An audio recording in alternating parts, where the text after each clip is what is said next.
नमस्कार शेतकरी मित्रांनो, मी आज आपल्यासाठी घेऊन आलो आहे एस-टी-पी. एस-टी-पीला जर प्रेशर येत नसेल तर दुकानात घेऊन न जाता आपण आहे त्या ठिकाणी कशा पद्धतीने रिपेरी करू शकतो, थोडक्यात याची माहिती मी देत आहे. बऱ्याच वेळा असं होतं की शेतातच अचानकच एस-टी-पीला प्रेशर येत नाही, पाणी अचानकच ओढायचं बंद करतं. बरेचसे प्रॉब्लेम असू शकतात. जर फुटबॉलमध्ये घाण वगैरे अडकली असेल किंवा आतमध्ये डब्यांमध्ये त्यांच्या हॉलसेटमध्ये घाण अडकली असेल किंवा रिंगांचा प्रॉब्लेम असेल, बरेचसे प्रॉब्लेम असतात. ते आज तुमच्यासोबत शेअर करणार आहे मी व संपूर्ण माहिती व्हिडिओमध्ये देणार आहे. तुम्ही शेवटपर्यंत व्हिडिओ बघत राहा आणि रेवा ॲग्रिकल्चर रिपेरी वर्क्सला सबस्क्राईब करा आणि व्हिडिओ आवडल्यास लाईक करा. बघा, मी आता रिंगा खराब झालेल्या बदलत आहे. अशा पद्धतीने रिंगा बदलायच्या असतात. रिंगांची जी आतल्या बाजूची खाच असते, ती खाचेची बाजू ह्या पिस्टन ह्या बॉडीच्या आतमध्ये आतल्या बाजूला करून एका गाळ्यात म्हणजे एका पिस्टनच्या गाळ्यात 3 रिंगा आपल्याला घालायच्या आहेत.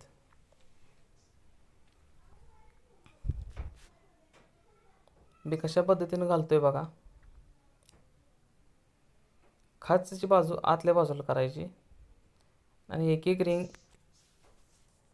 आपण घालून घ्यायची आहे.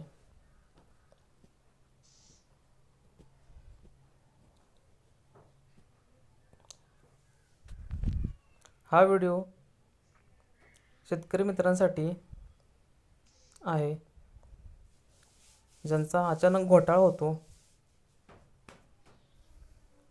औषध केलेलं असतं किंवा थोडं काम असतं आणि अचानक एस-टी-पी प्रेशर देणं बंद करतो. तर कशा पद्धतीनं आपण हा घरच्या घरी किंवा शेतात किंवा शेडवरती रिपेरी करू शकतो, त्याची संपूर्ण माहिती मी या व्हिडिओमध्ये दिलेली आहे. सर्व व्हिडिओ बघा म्हणजे तुम्हाला संपूर्ण माहिती मिळेल. सध्या रिंगा घालायच्या चालू आहेत.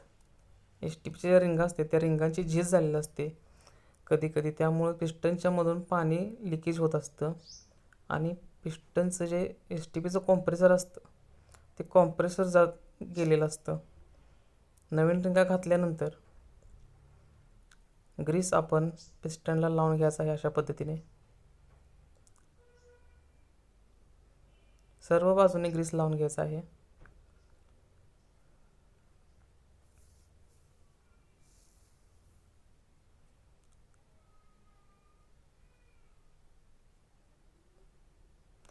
जिथे रिंगा घातल्यात त्या ठिकाणी सुद्धा ग्रीस लावून घ्यायचा आहे अशा पद्धतीने.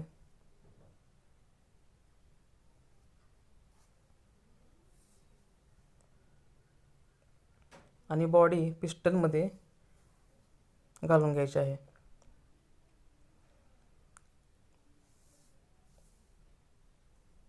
या रिंगा कशा आवळायच्या नंतर रिटर्न, सगळ्यात महत्त्वाचं काम असतं रिटर्न असेंब्लीचं, ते तुम्हाला शेवटी दाखवेन मी. रिटर्न असेंब्ली महत्त्वाचा पार्ट आहे.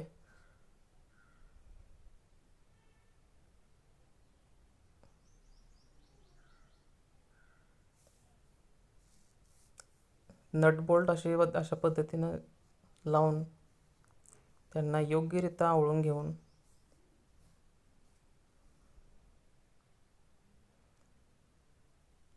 बोल्ट आवळताना समान पद्धतीने आवळायचे आहेत. 4 बाजूला 4 बोल्ट आहेत वॉल बॉक्सच्या. पिस्टनमध्ये जो आपण हॉल बॉक्स सरकवलेला आहे त्याला 4 नट बोल्ट असतात आणि ते समान स्थितीत आवळून घ्यायचे आहेत.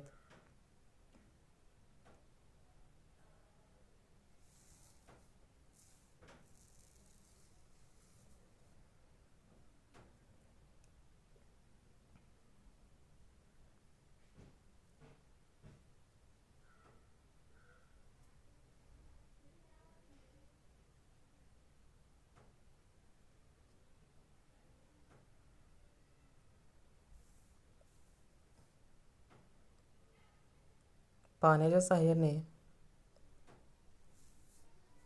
12, 13 किंवा 14, 15 नंबरचा पाना लागतो 22 नंबर एस टी पीसाठी. ही मोटरवरती एस टी पी आहे.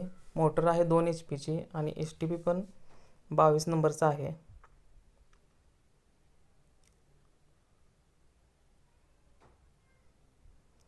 सर्व बाजूने थोडं थोडं करत नट आवळायचे आहेत. एकच बाजू आपण कधी कधी आवळतो, एक बाजू नाही आवळायची. प्रत्येक बाजू आपण थोडी थोडी थोडी थोडी करत समान पद्धतीने नट सर्व आवळून घ्यायचे आहेत.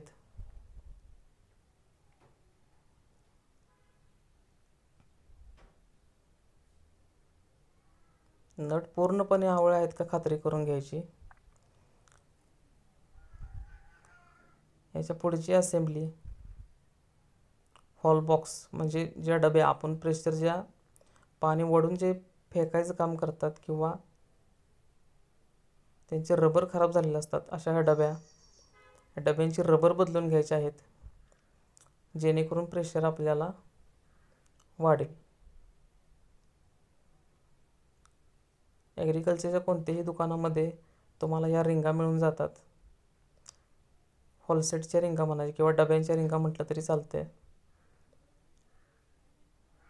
ह्या रिंगा तुटलेल्या आहेत, जुन्या रिंगा घालून काढून टाकायच्या आहेत आणि नवीन रिंगा तिथं आपण त्याला अशा पद्धतीने घालायच्या आहेत. आणि बॉडीमध्ये डब्या बसवून घ्यायच्या आहेत.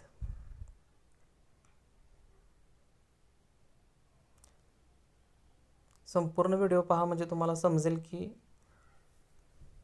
नक्की कोणत्या पद्धतीने आपण प्रेशर येण्यासाठी भरपूर कारणे असतात प्रेशर जाण्याचे. त्यामुळे प्रत्येक पार्ट तुम्ही बघितला तर तुम्हाला व्यवस्थित समजेल.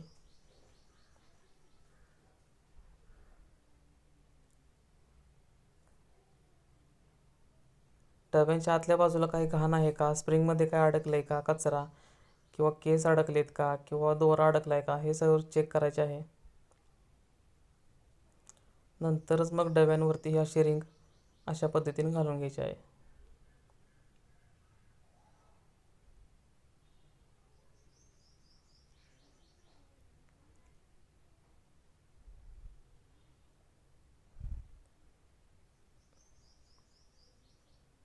हा एस टी पी मोटर शेडवरती आहे. 5000 कोंबड्यांचे शेड आहे.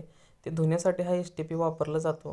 कस्टमरचा फोन आला की अचानक प्रेशर गेलेला आहे आणि हॉल पण तुटलेला आहे. आपण हॉलची रिप्लेसमेंट करतोय, चेंज करतोय हॉल आपण. 16-17 नंबर पाण्याने असा हॉल काढून घ्यायचा आहे.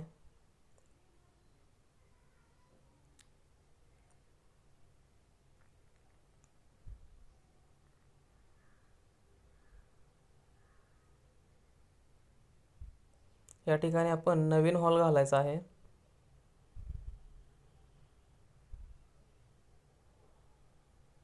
हॉलच्या पुढं बुश असतं, ज्यामध्ये आपण गनपाईप वगैरे सगळं अटॅच करू शकतो. टेफ्लॉन लावून घ्यायचं आहे. कमीत कमी 30-40 राऊंड टेफ्लॉन लावायचं आहे, जेणेकरून लिकेज राहता कामा नये.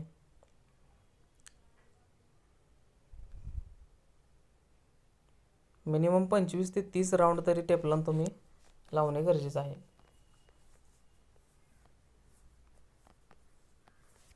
काही जण थोडासा टेफ्लॉन लावून आवळलं जातं, पण ते लिकेज राहतं. तसं न करता आपण पूर्णपणे टेफ्लॉन 30 ते 40 राऊंड मारायचे आहेत. त्यानंतर हॉल आपण बॉडीमध्ये फिट करायचा आहे.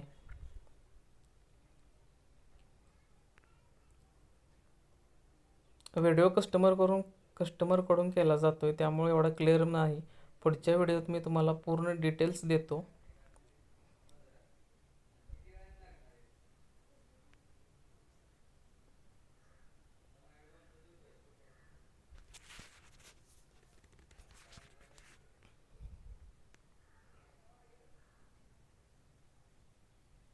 यापुढेही तुम्हाला अशी महत्त्वपूर्ण माहिती हवी असेल तर तुम्ही सबस्क्राईब करून ठेवा चॅनलला.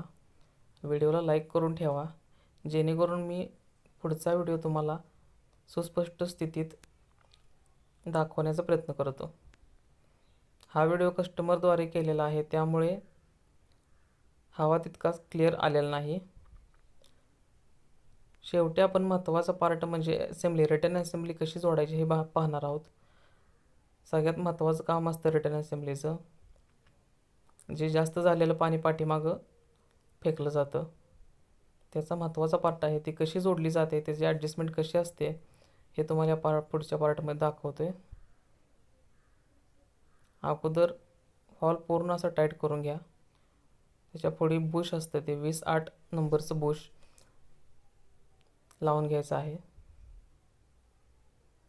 कचरा असेल, खराब काय असेल तर काढून घ्या आणि नंतर अशा प्रकारे ठेवून खालच्या बाजूने बोल्ट असतं, त्याला ते 14 नंबरचे बोल्ट घालून घ्यायचे आहेत.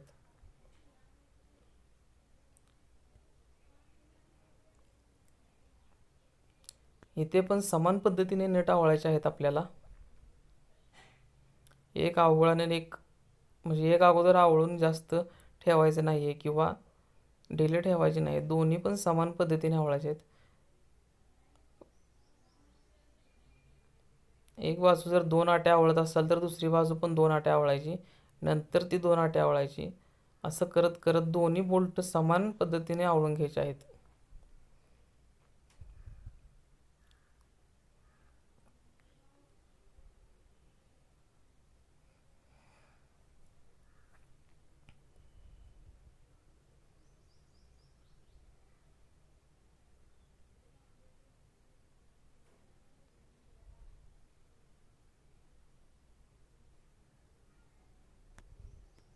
शेड धुण्यासाठी यांना अडचण येत होती, प्रेशर खूप कमी येत होतं. त्यांना आपण रिंगा, पिस्टनवरच्या रिंगा आणि हॉल रबर आता सध्या बदललेला आहे. महत्त्वाचा भाग म्हणजे रिटर्न असेंब्ली, ती पुढे तुम्हाला दाखवणार आहे मी. अशा पद्धतीने पार्ट फिट करून घ्या.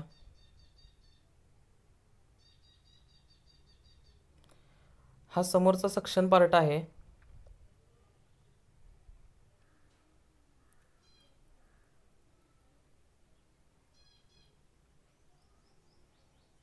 ह्या पार्टमध्ये पण पुढे 3 वॉल सेट असतात, डबे असतात. वरच्या बाजूला जशा 3 डबे असतात तशा खालच्या बाजूला जिथून पाणी आत ओढले जाते, सक्शन केले जाते, म्हणजे फुटबॉलची पाईप ज्या पार्टला जोडलेली गेलेली असते त्या पार्टमध्ये 3 डबे असतात. त्या 3 डब्यांचे पण हॉल रबर आपण मगाशी ज्या पद्धतीने डब्यांचे हॉल रबर बदलले आपण, त्या पद्धतीने याचेही हॉल रबर बदलून घ्यायचे आहेत. डब्यांमध्ये काय घाण आहे का, कचरा आहे का, केस आहे का, दोरा आहे का अडकलेला, हा पाहून रबर बदलायचा आहे.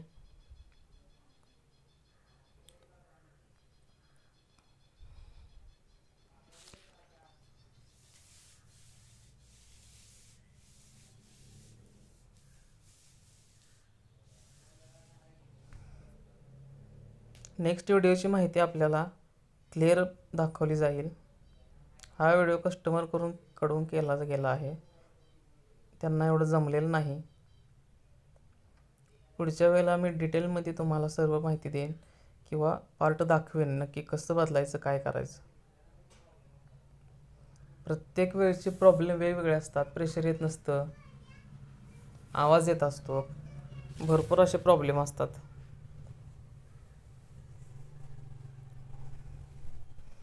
डाव्या सक्शन पार्टमध्ये अशा पद्धतीने बसवून घ्यायचे आहेत. लोखंडी पार्ट वरच्या दिशेला, रबरची बाजू आतल्या दिशेला. हा पार्ट सुद्धा समान स्थितीत आवळून घ्यायचा आहे.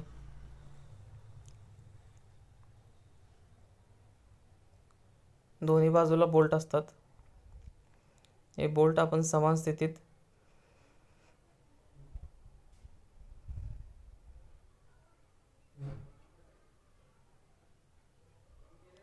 पाण्याच्या साह्याने 14 नंबर पाण्याच्या साह्याने बोल्ट समान स्थितीत आवळून घ्यायचे आहेत.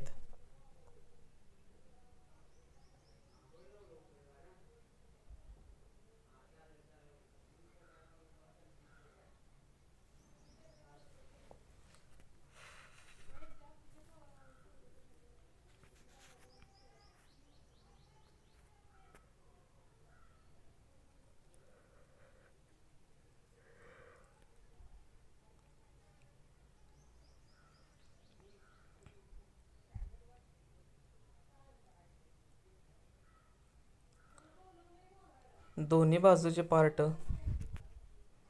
समान स्थितीत बोल्ट आवळून घ्यायचे आहेत.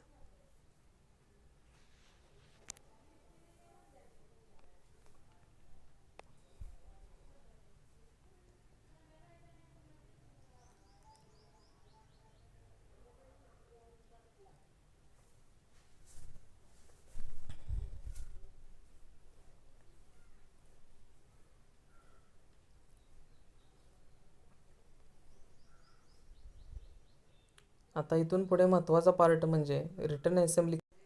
रिटर्न असेंब्ली कशी जोडायची, कशा पद्धतीनं जोडायची हे बघून घेऊया. कारण रिटर्नचंच काम महत्त्वाचं असतं.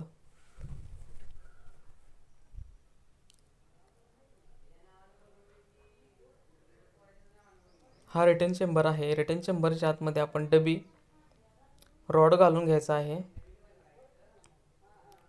नंतर पॅड आणि गोळी, स्टीलची गोळी आणि पॅड हे खालच्या बाजूला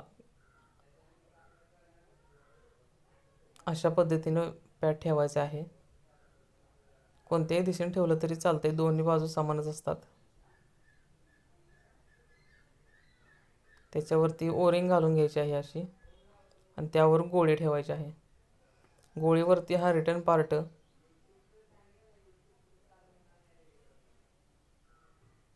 अशा पद्धतीने ठेवायचा आहे.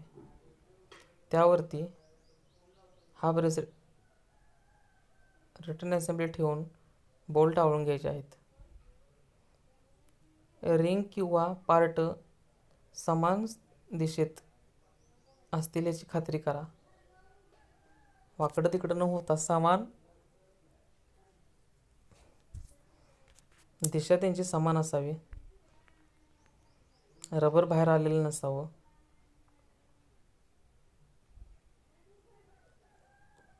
बोल्ट अशा पद्धतीने 10 नंबर पाण्याच्या साह्याने आवळायचे आहेत.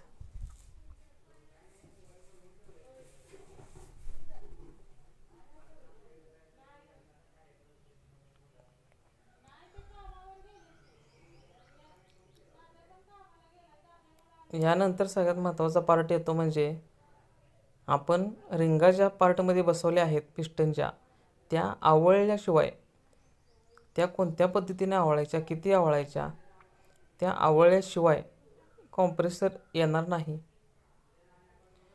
त्या कशा आवळायच्या मी तुम्हाला दाखवणार आहे. व्हिडिओमध्ये बघत राहा. खूप महत्त्वाची माहिती आहे, कोण सांगत नाहीत. डिटेलमध्ये मी तुम्हाला दाखवतोय.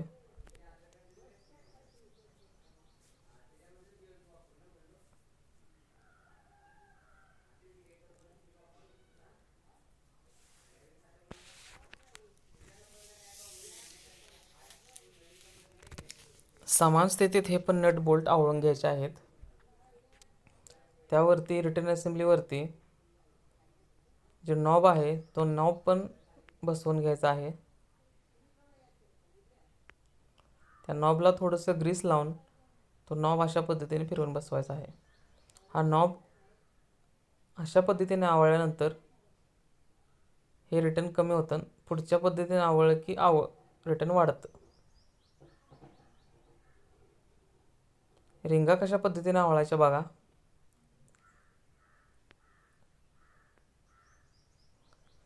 इथे ग्लॅड नट असतात. रिंगांच्या वरती नट आवळलेले असतात. ते नट अशा पद्धतीने मार्तुलच्या साह्याने ठोकून घ्यायचे आहेत. तिन्हीच्या तिन्ही नट समान पद्धतीने आवळून घ्यायचे आहेत, जेणेकरून पिस्टनवरती लोड समान पद्धतीने राहील.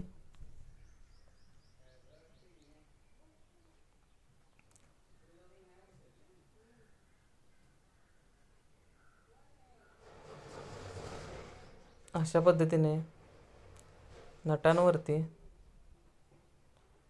मार्तूल ठेवून हातोडीच्या साहाय्याने हळूवारपणे आवळायचे आहेत. पिस्टनवरती खाचा पडतील किंवा चरा पडतील अशा पद्धतीने मार्तूल नाही लावायचा. फक्त रिंगा आवळतील अशा पद्धतीने मार्तूल लावायचा आहे. जेणेकरून रिंगा आवळल्या जातील आणि पिस्टनला कॉम्प्रेसर चांगल्या पद्धतीचे येईल.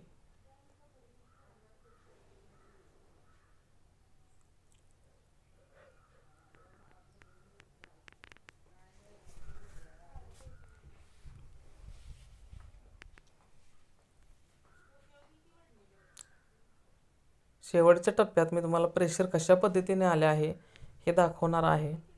प्रेशर शीट धुण्यासाठी खूप प्रेशर लागतं, कारण कोंबड्यांची घाण, खाद्य वगैरे सगळं धुवून निघले पाहिजे. त्यामुळे प्रेशर बेल्ट टाईट आहे का हा देखील आपण चेक करायचा आहे.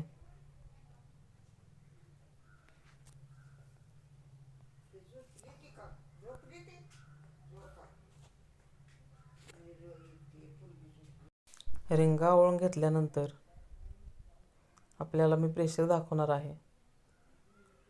रिंगाच्या वरची प्लेट ही अशा पद्धतीने आपण लावून घ्यायची आहे. यावरती आणखी एक प्लॅस्टिकची डस्ट कवर म्हणून असते, जेणेकरून त्या पिस्टनवरती धूळ जाऊ नये, आपली पाणी जाऊ नये, कचरा, ऑइल वगैरे असेल तर पुसून घ्यावे. त्यानंतर ही प्लेट अशा पद्धतीने लावून घ्यावी. रिटर्न पाईप, फुटबॉल पाईप व्यवस्थित जोडली गेली आहे का बघावी. फुटबॉलमध्ये घाण आहे का बघावी. प्रथमतः हे बघा, प्रेशर आपलं काम सक्सेस झालेलं आहे. खूप छान पद्धतीने प्रेशर येते. असंच करा की.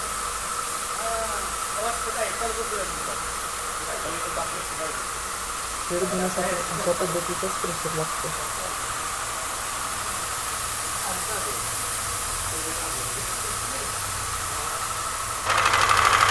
व्हिडिओ आवडला असेल लाईक करा.